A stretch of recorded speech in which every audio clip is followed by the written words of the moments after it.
Sajeke aku nderek Gusti, uripku tansah diberkahi, atiku ayem tentrem, atiku ayem tentrem, kabeh iku Gusti Yesus kang maringi. Sajeke aku nderek Gusti, uripku tansah diberkahi, atiku ayem tentrem, atiku ayem tentrem, kabeh iku Gusti Yesus kang maringi. Matur nuwun, matur nuwun, matur nuwun Gusti Yesus, kula matur nuwun. Oh, matur nuwun, matur nuwun, matur nuwun Gusti Yesus, kula matur nuwun.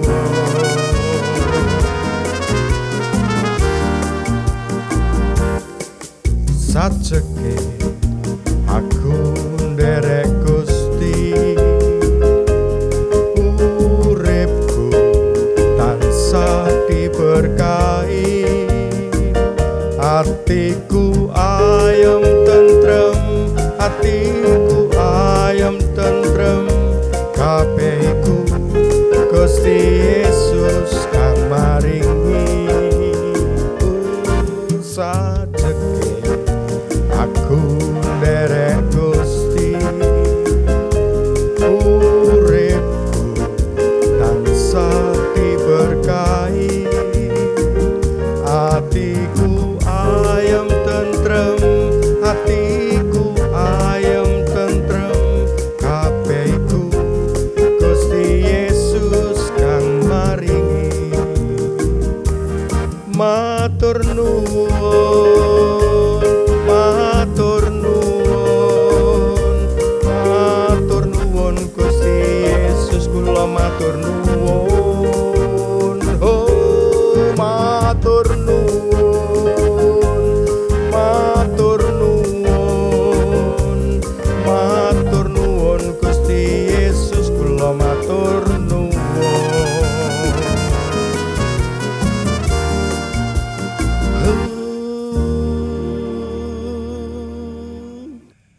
Bapak Ibu Saudara yang dikasihi Tuhan Yesus Kristus, selamat berjumpa kembali dalam siaran Cahaya Kasih GKJ Prambanan.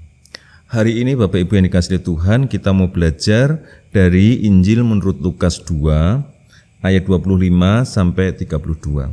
Demikian firman-Nya. Adalah di Yerusalem seorang bernama Simeon. Ia seorang yang benar dan saleh, yang menantikan penghiburan bagi Israel.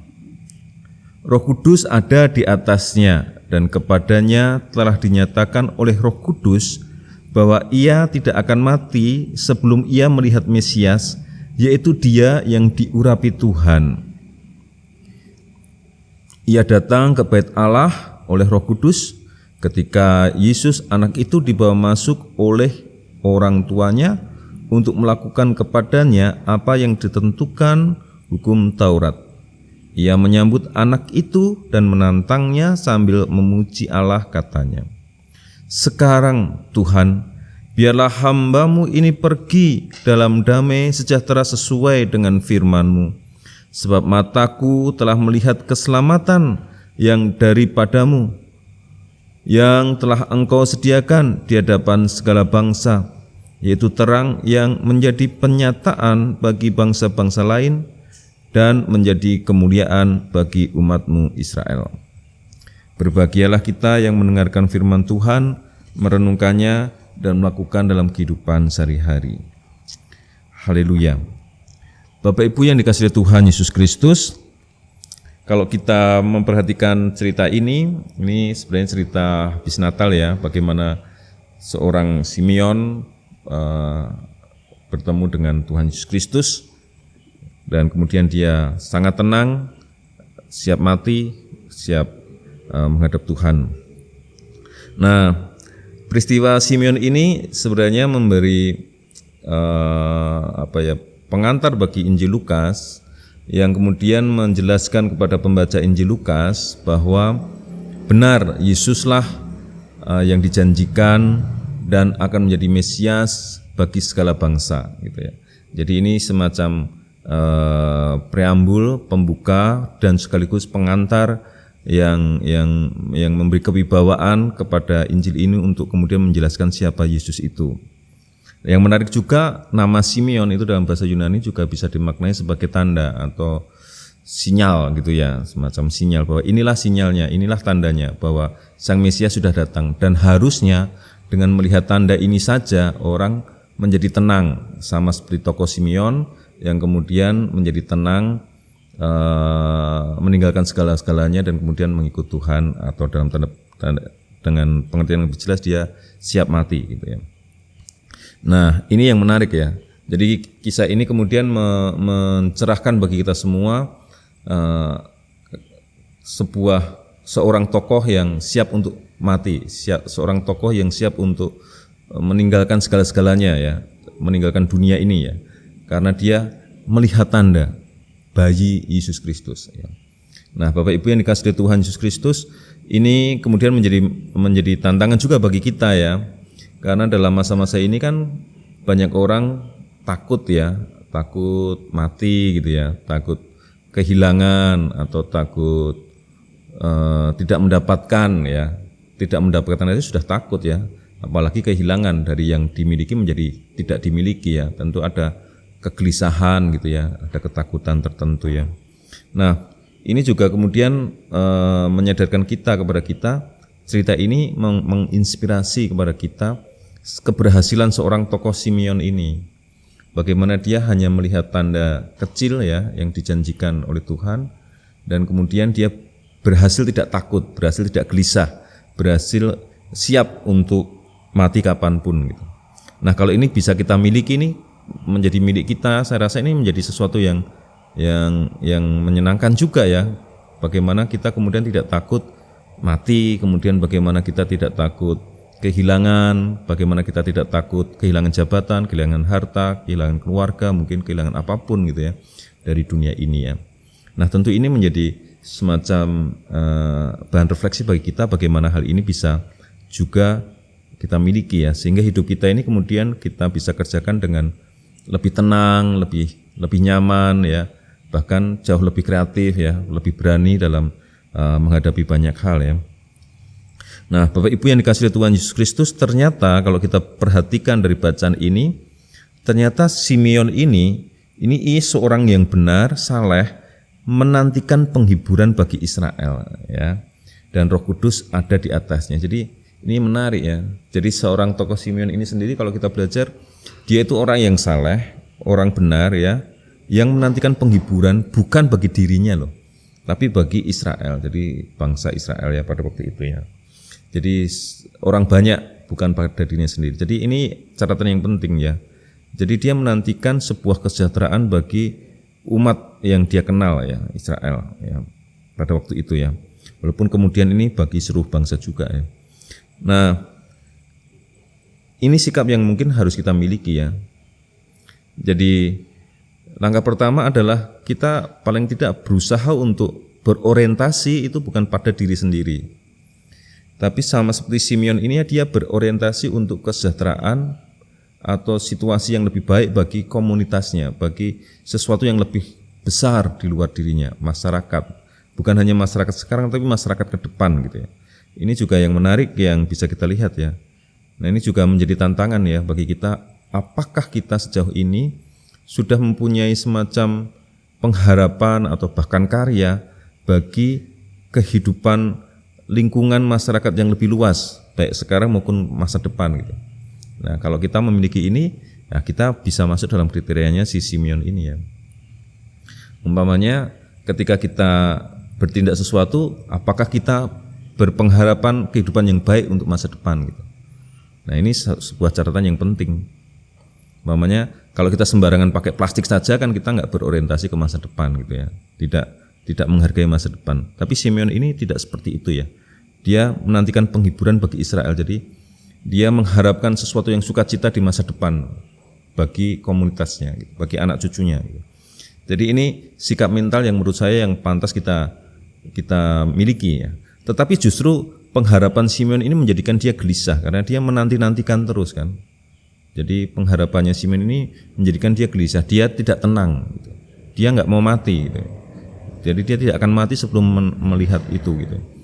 Jadi dia berada pada kegelisahan, sebuah kegelisahan akan kesejahteraan umat, kesejahteraan bangsanya, gitu. Ya, tapi walau bagaimanapun kan situasi gelisah bukan situasi yang menyenangkan ya. Tapi ini yang dimiliki Simeon. Nah, ketika dia berjumpa dengan Yesus walaupun masih bayi, dia melihat bahwa ini sosok Mesias, kemudian dia menjadi tenang dan dia rela melepaskan dunia ya, melepaskan dirinya termasuk harapan mulianya ini. Ini yang kadang-kadang juga menarik ya. Simeon kemudian melepaskan harapan mulianya ini sebenarnya. Ya, sudah ini pasti terlaksana ini. Harapanku ini pasti terlaksana karena aku sudah melihat Simeon, melihat tanda, melihat sinyalnya yaitu bayi Yesus Kristus itu. Dan kemudian dia memuji Tuhan dan siap mati kapan saja. Nah, Bapak Ibu yang dikasihi Tuhan Yesus Kristus, dari sinilah kita kemudian belajar tentang diri kita ya.